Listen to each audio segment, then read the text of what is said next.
लेकिन इस बीच किसानों के विरोध प्रदर्शन की तस्वीरें तो आपने देखी, लेकिन अब आपको लेकर के चलते हैं मेरे वरिष्ठ सहयोगी संदीप चौधरी के पास, जो आपको बताएंगे कृषि कानून से जुड़ी कुछ एक्सक्लूसिव जानकारी। कृषि कानून की पूरी एबीसीडी समझने के लिए चलते हैं सीधे मेरे वरिष्ठ सहयोगी संदीप चौधरी के पास। जी संदीप। तो अब हम आपको समझाते हैं कि यह बवाल किस बात पर मचा हुआ है। किसान आंदोलित क्यों हैं, गुस्साए हुए क्यों हैं, नाराज क्यों हैं, दिल्ली कूच क्यों कर रहे हैं। दरअसल इसकी जद में और इसकी जड़ में तीन कानून हैं, तीन किसान कानून। दरअसल दो कानून हैं और एक संशोधन है, और इनकी एबीसीडी बिल्कुल आसान, सीधी सादी, सरल भाषा में मैं आपको समझाने वाला हूं, ताकि आप समझ सके कि आखिर यह बवाल क्यों मचा हुआ है। अन्नदाता, देश की 2/3 आबादी कृषि में लगी हुई है, और देश को अन्न देने वाला, हम जय जवान जय किसान करते हैं, वो आंदोलित क्यों है। पहला कानून जो बनाया, और यह कानून बने 20 सितंबर इसी साल 20 सितंबर को ध्वनि मत से पास हुए राज्यसभा में, वहां पर बड़ा हंगामा हुआ था, वो अलग चर्चा है। पहला कानून, फिर से कहूंगा, आसान, सीधी सादी, सरल भाषा में आपको समझा रहा हूं। नीचे कानून क्या है, दरअसल उसका पूरा नाम हम फ्लैश करेंगे, ग्राफिक्स में आपको दिखाते रहेंगे, लेकिन कानून क्या है। एक देश एक बाजार। किसान अब देश के किसी भी हिस्से में जाकर अपनी फसल, अपना उत्पाद बेच सकता है। अब आप कहेंगे अरे ये तो बहुत अच्छा है, किसान को और अच्छा दाम मिल सकता है, पर इसमें भी एक पेंच है। छोटे रकबे के किसान हैं, 2-4 बीघे, 5 बीघे, 10 बीघे, 15 बीघे, वो अपनी लोकल मंडी में जाकर बेचेगा या पंजाब का किसान केरला में जाकर बेच देगा, ये अपने आप में एक सवाल है। लेकिन जब एक देश एक बाजार हो जाता है, किसानों को अच्छी कीमत मिलने की भी बात होती है। न्यूनतम समर्थन मूल्य तो सरकार ने तय कर रखा है। प्रधानमंत्री नरेंद्र मोदी, कृषि मंत्री नरेंद्र तोमर, सब ने यह कहा कि एमएसपी था, है और रहेगा। तो आप एमएसपी पर बेचिए, और उससे अच्छे दाम अगर बाजार दे रहा है और इलाकों में मिल रहा है तो वहां भी जाइए, बी माय गेस्ट। तो ये तो विन विन सिचुएशन हो गई किसान के लिए। लेकिन किसान को डर क्या है? किसान को दरअसल डर यह है कि ये जो न्यूनतम समर्थन मूल्य है, ये गारंटी नहीं किया गया है। कोई इससे नीचे बेचे या बेचने पर मजबूर आपको करे खरीदने वाला, तो कोई कानूनी प्रावधान नहीं है कि उसे जेल में डाला जाए। तो किसान कहता है कि साल, 2 साल, 3 साल में कहीं ऐसा ना हो जाए कि यह मंडी व्यवस्था ही खत्म हो जाए। जिस मंडी में जाकर हम अपना अनाज, अपनी फसल बेचा करते थे, वो व्यवस्था ही खत्म हो गई, तो हम पूरी तरह से बाजार के हवाले हो जाएंगे। मंडियां खत्म, बाजार तय करेगा, बाजार हमें कीमत दे ना दे। वैसे भी आज की तारीख में देश में सिर्फ 6% किसान न्यूनतम समर्थन मूल्य पर अपना उत्पाद, अपनी फसलें बेच पाते हैं। और यह मेरा आंकड़ा नहीं, यह शांता कुमार कमेटी रिपोर्ट थी 2015 की, उसमें यह साफ बात कही गई थी। तो किसानों को डर यह है कि देखिए, एक देश एक बाजार के नाम पर मंडी व्यवस्था खत्म, एमएसपी आपने गारंटी नहीं की है, अब हम बाजार के हवाले हो जाएंगे, और बाजार हमें कीमत दे या ना दे, ये हम कैसे भरोसा करें। जबकि प्रधानमंत्री कह रहे हैं कि एमएसपी बना रहेगा, पर एमएसपी गारंटी नहीं किया गया है। यह तो हो गई पहले कानून की बात। अब दूसरे कानून की बात करते हैं। दूसरा कानून दरअसल क्या है?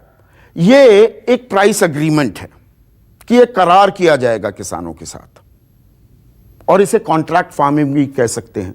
मैंने वो छोटे रकबे के किसानों की बात की ना, किसान छोटे छोटे हैं, 2 बीघे, 4 बीघे, 5 बीघे वाले, अब 10 किसान, 20 किसान, 50 किसान मिलकर रकबा हो जाता है 300-400 बीघे, 500 बीघे।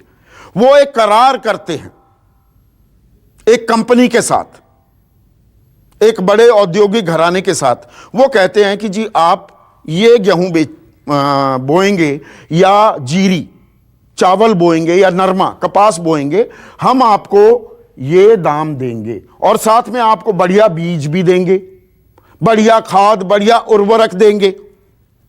तो ये किसानों के लिए बल्ले बल्ले। अब छोटा किसान, वो बचपन में सिखाया जाता है ना, उंगलियां अलग अलग हैं तो ताकत नहीं, मुट्ठी बना दो तो उसमें ताकत आ जाती है। तो किसानों में ताकत आएगी, उनको अच्छे दाम भी मिलेंगे।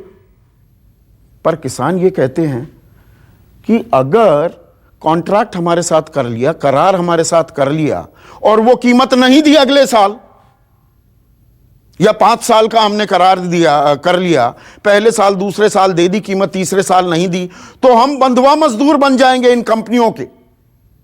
इनके रहमो करम पर हमें जीना पड़ेगा, तब हम कहां जाएंगे। और अगर आप थोड़ा सा जमीनी हकीकत पर नजर डालेंगे, ऐसा हो भी रहा है कई जगह, खास पंजाब में, हरियाणा में, यहां पर आलू की भी, उत्तर प्रदेश में भी आलू की अच्छी खासी फसल होती है। बड़ी बड़ी बहुराष्ट्रीय कंपनियां हैं, लेज वगैरह, जो ये आलू चिप्स बनाती हैं, ये किसानों के साथ करार कर लेती हैं कि आपका आलू इतने पर खरीदेंगे। दाम आलू का गिरा हुआ है, अच्छा दाम है, तो वो कहेंगे लो जी, हमने दाम हो गया 40 रुपए, उन्होंने 30 रुपए का करार कर रखा है, वो भाग भाग कर आपका माल खरीद लेते हैं। लेकिन 30 रुपए का करार है और दाम हो गए 2 रुपए, ऐसा होता है, तो वो फिर मीन मेक निकालने लगते हैं, जी आलू सड़ गया, काला हो गया, इसके अंदर तो कीड़ा है, वगैरह वगैरह वगैरह। तो आप लेकर गए, फर्ज कीजिए 1 क्विंटल आलू, उसमें से वो खरीदेंगे सिर्फ 30 किलो या 40 किलो आलू। ये किसान पास्ट एक्सपीरियंसेस के आधार पर ये बात कह रहा है। और कॉन्ट्रैक्ट फार्मिंग को लेकर एक और बड़ी बात है, और इसके लिए मैं आपको 60 साल पीछे लिए चलूंगा। कम्युनिज्म से, रूस से बड़े प्रभावित थे पंडित जवाहरलाल नेहरू, हमारे देश के पहले प्रधानमंत्री, और वो भी कोऑपरेटिव फार्मिंग की, सामूहिक फार्मिंग करें, छोटे छोटे किसान हैं, सब मिलकर साथ करें। तब चौधरी चरण सिंह ने उन्हें समझाया था कि नहीं, ये नहीं हो सकता, जर जोरू जमीन, ये 3 चीजों के चलते ही इस देश में लड़ाई होती है। और किसानों में जमीन को लेकर तो भाई भाई आपस में जूत बजाने के लिए तैयार हो जाते हैं। सामूहिक खेती इस देश में जमीनी हकीकत नहीं बन सकती। तो ये कॉन्ट्रैक्ट फार्मिंग को लेकर यह भी एक बड़ी दिक्कत सामने आ रही है। लेकिन सरकार का पक्ष जो है, अच्छे बीज भी मिलेंगे, उर्वरक मिलेंगे, कीमत भी मिलेगी। और अभी हम कोल्हू के बैल बने हुए हैं, मैं किसानों की बात कर रहा हूं, मैं खुद किसान परिवार से आता हूं। आप पश्चिमी उत्तर प्रदेश में हैं तो गन्ना बोएंगे, आप पंजाब में हैं तो जीरी या नरमा, मतलब जीरी चावल, नरमा कपास, ये बोएंगे। यही हाल कुरुक्षेत्र, करनाल, जहां पर अभी किसान आंदोलित हैं, हरियाणा में भी है। आप नई फसलें ट्राई करने को तैयार नहीं होते हैं। और आजकल कैश क्रॉप्स का भी जमाना आ गया है, अच्छी कीमत मिलती है। तो इस कानून के प्रोज भी हैं, कॉन्स भी हैं। अब तीसरा जो कानून है, दरअसल ये संशोधन है। संशोधन क्या है? एक एसेंशियल कमोडिटीज एक्ट है कि जो आवश्यक सामग्रियां होती हैं, फूड ग्रेन्स होते हैं, आप उन पर भंडारण पर एक रोक लगा रखी थी। ये सालों से एक परंपरा चली आ रही थी इस देश में, और जरूरी भी थी, क्योंकि कालाबाजारी बड़ी हावी हो जाती है हमारे देश में। हर बात में कहीं ना कहीं बीच में सूदखोर, कालाबाजारी करने वाले वो एक्टिव हो जाते हैं। और इसीलिए आपने देखा होगा कि लासलगांव मंडी, प्याज वहां पर 1-1 रुपए 50-50 पैसे प्रति क्विंटल होता है, और यहां पर हम 60, 70, 80, 90, 100 रुपए तक भी प्याज की कीमतें देते हैं। वो प्याज सड़कों पर फेंक देते हैं, ऐसे ही बर्बाद कर देते हैं, और यहां पर हम इतने दाम देते हैं। तो इसमें कालाबाजारी का भी खेल होता था। अब सरकार ने संशोधन के जरिए क्या किया है कि जो भंडारण है उसमें खुली छूट दे दी कि आप जितना माल रखना चाहें रख सकते हैं।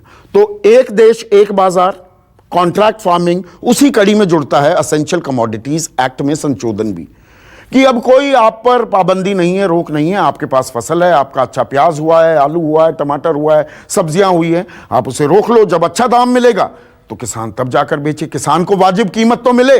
सरकार का जो दावा है, एक लक्ष्य है, 2022 तक आय दोगुनी करेंगे, उसी में ये कदम बता रही है सरकार। लेकिन, और ये बड़ा लेकिन है, हो क्या रहा है? ये कानून आने के बाद की ही मैं मिसाल देता हूं। टमाटर के दाम आसमान छूने लगे तो आपने भंडारण पर फिर से रोक लगा दी। आलू के दाम बढ़ने लगे, भंडारण पर फिर से रोक लगा दी।